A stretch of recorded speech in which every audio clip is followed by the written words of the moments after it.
Hi guys, welcome back to another episode of Acres.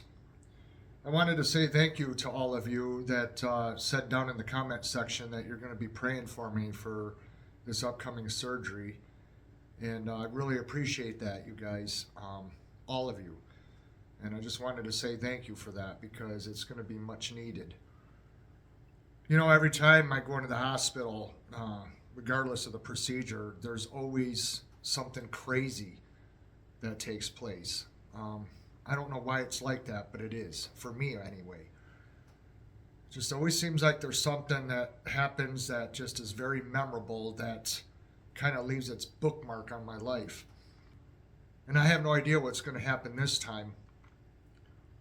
But a lot of people just automatically assume that I don't have, any faith or don't believe in a God because I'm concerned. I don't mean that. I have all the faith in the world in God and believing in Jesus Christ, but it still doesn't stop me from being concerned because God does let things happen. I mean, look at that medical jet that crashed recently. Had that little kid on it and all those other people. But I wanted to talk about something, and though I've talked about this before, I didn't quite go into elaborate detail.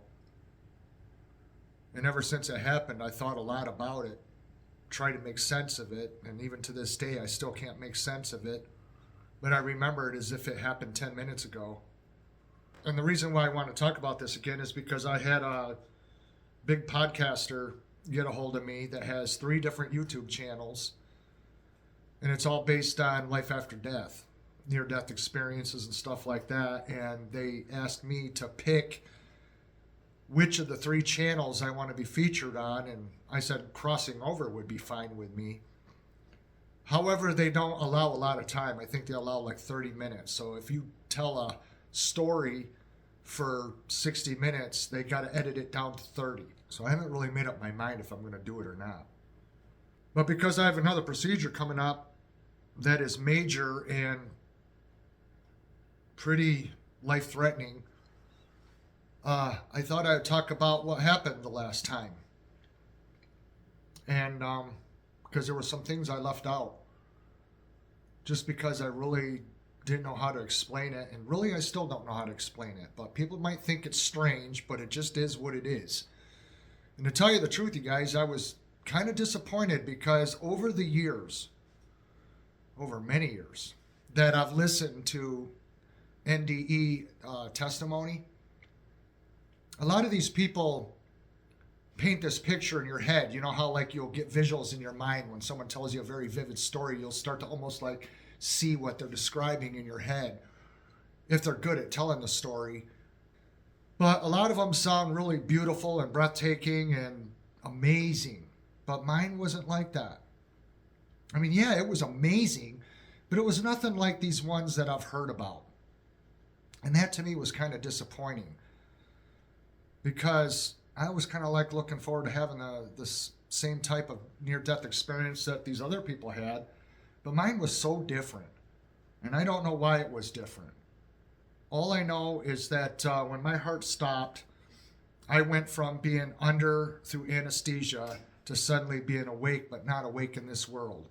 I was awake in a different reality, and the crazy thing is that immediately upon visibly seeing where I was, I knew that my heart stopped. I knew I died because I said it to myself. I said to myself, something went wrong and they'll fix it. Meaning the medical professionals back down at my body, wherever that was. Because I didn't look back. I wasn't like, didn't go up to the ceiling in the room, floating up in the corner, looking down at my body and viewing what was going on in the room and all. It wasn't like that. It's like as soon as I opened my eyes, kind of like if you wake up in the morning from a deep sleep, as soon as your eyes open, you're in your bedroom. I was in this very short tunnel. And I've heard about the tunnel, but this tunnel was like no other tunnel I've heard anyone else talk about. It was more like a hallway, but it was brightly lit, but the top of it was domed, kind of like an atrium, and it was glass, and it had, like panes like every 5 feet, there'd be like a band that went over, and then it was this hallway / tunnel with a domed clear top on it to where you could look out through the ceiling of this tunnel. It wasn't very long, and I don't know if I started at the beginning or if I was in the middle of it or near the end of it. When I opened my eyes, I was inside this tunnel. And this was the part that I left out when I was in Jeff Mara's podcast, is because it's so hard to like get the gist of what this was like to explain it. But wherever within this tunnel I was looking up right away at this glass ceiling that's domed. And there was 3 beings on the other side of this glass dome. And they were looking at me. Watching me going through this tunnel, they were looking at me. And they all 3 were identical. And they had no faces, nothing, no clothes. They were just an outline, like a shimmering outline. And you could see through them. They were transparent, but yet you could see that they were beings. And they were all 3 identical. They were the same height, the same build, exactly the same. Cookie cutter, I guess, for a lack of a better word. And as I was going through the tunnel and they saw me, they turned and they went to the end of the tunnel as if to intercept me. And that's exactly what they did.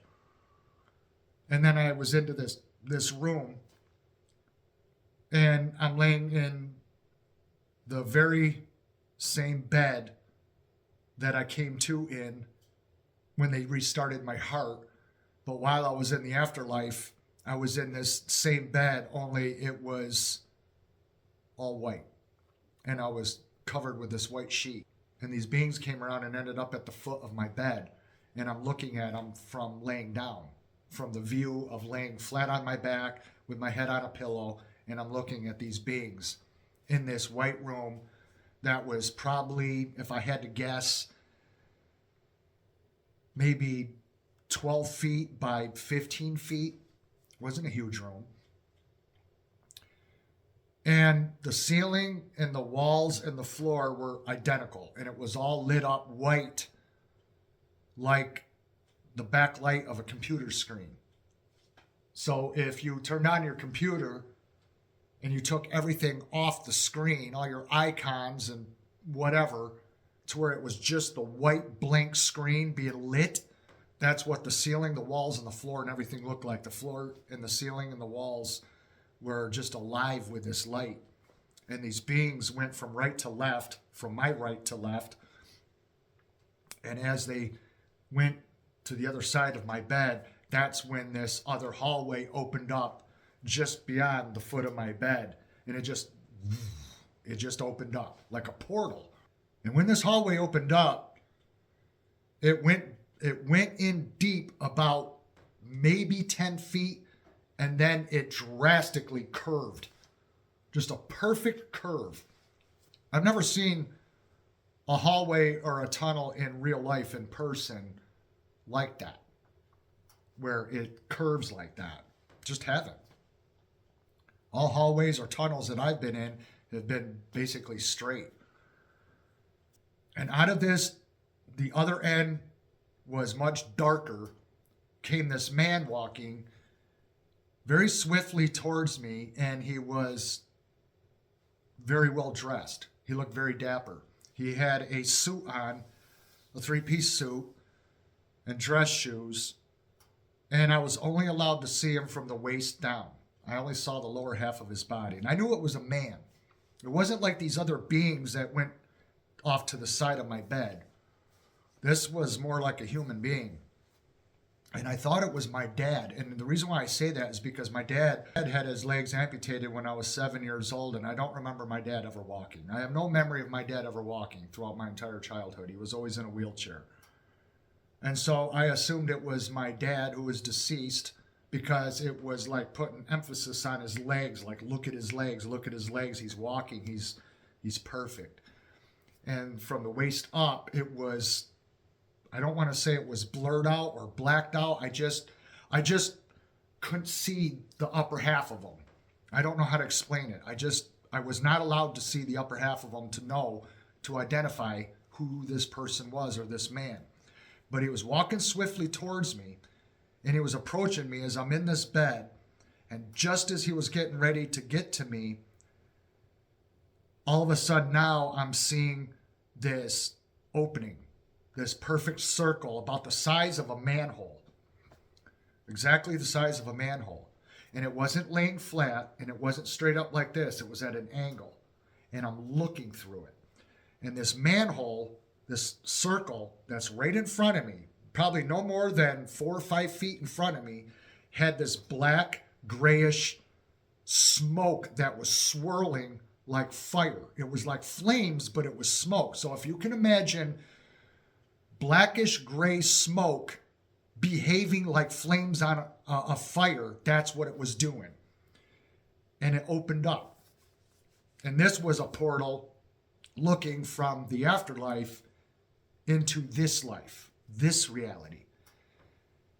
And I will never forget that moment, because as I'm looking through this manhole-sized circle that's at an angle like this, and I'm looking through it 4 or 5 feet away,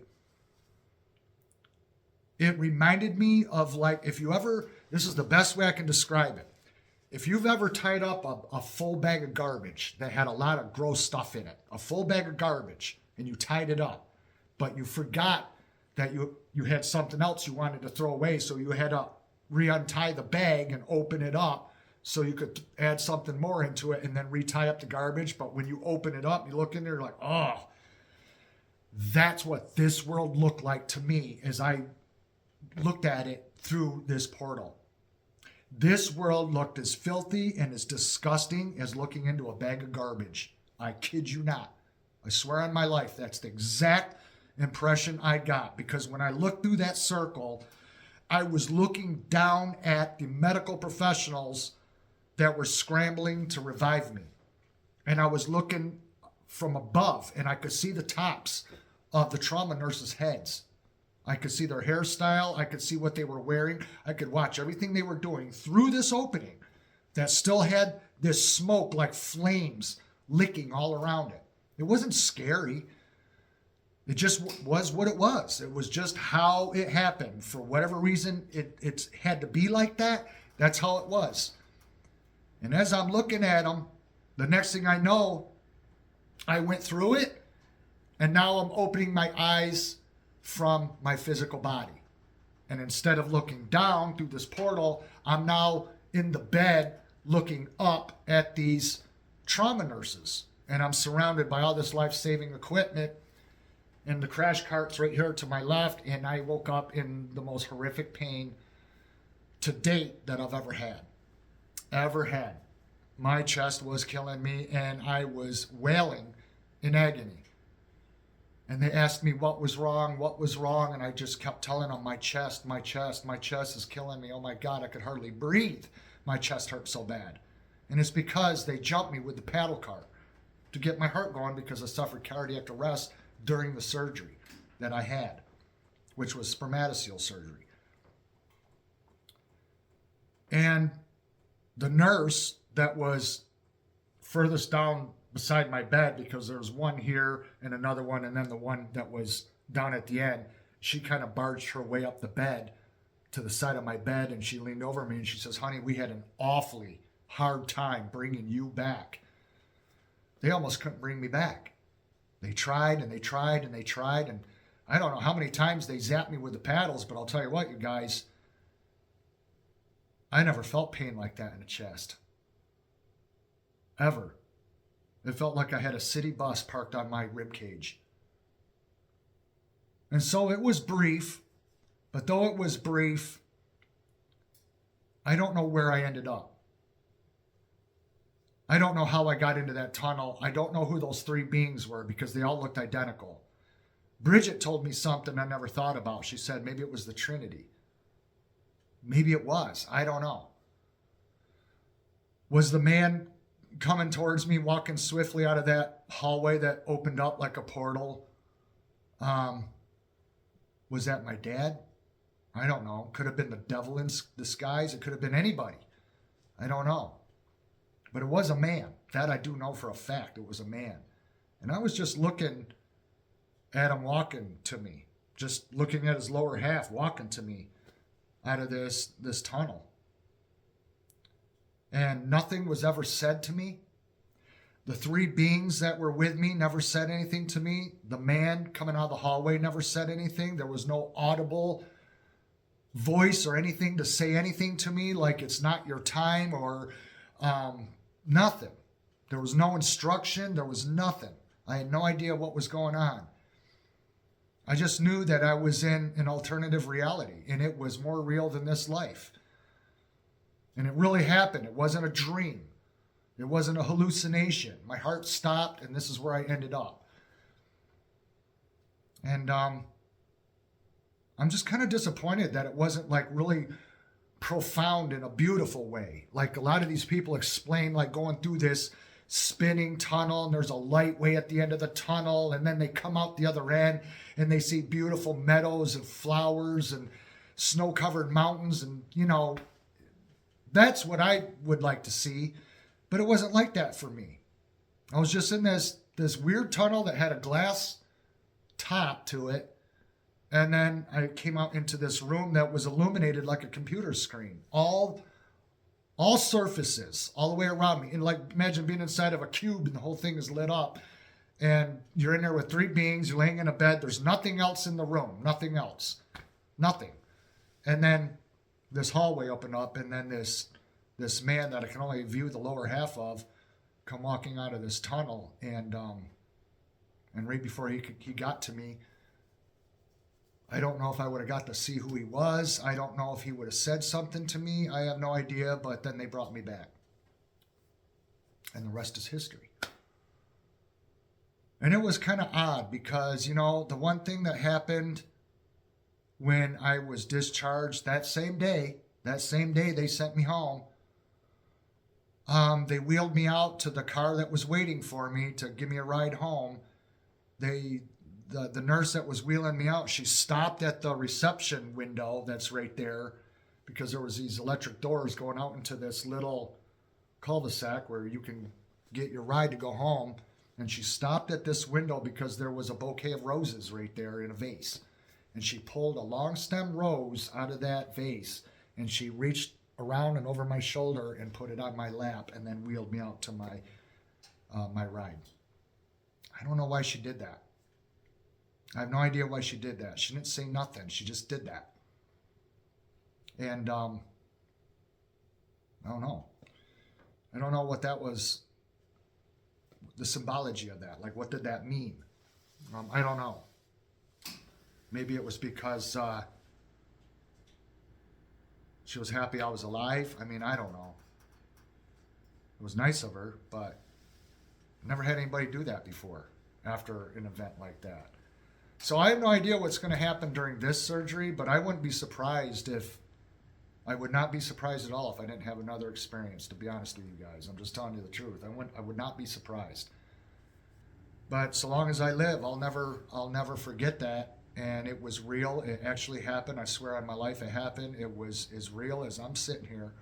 It was not a dream or a hallucination or nothing. I don't know what to make of it. Those three translucent, faceless beings. And then that man coming out of the hallway straight at me, straight for me. So, I don't know. But sometimes I feel like a cat that has used up 8 of its 9 lives, and I'm living on borrowed time. That's a lot of times how I feel anymore. And I keep getting lucky, escaping death time and time again. I've escaped it so many times in my life to where I know I can't pull that off forever. So I just pray to God that I come through this next surgery, because this is the scariest, biggest, longest, most riskiest surgery I've ever gone through yet. And I'm going to be asking for God's help to get me through it, that's for sure. And I know all you guys will be praying, and I thank you because I'm going to need that. But the takeaway on this is that I want you guys all to know that when you die, you're not alone, and you do go on.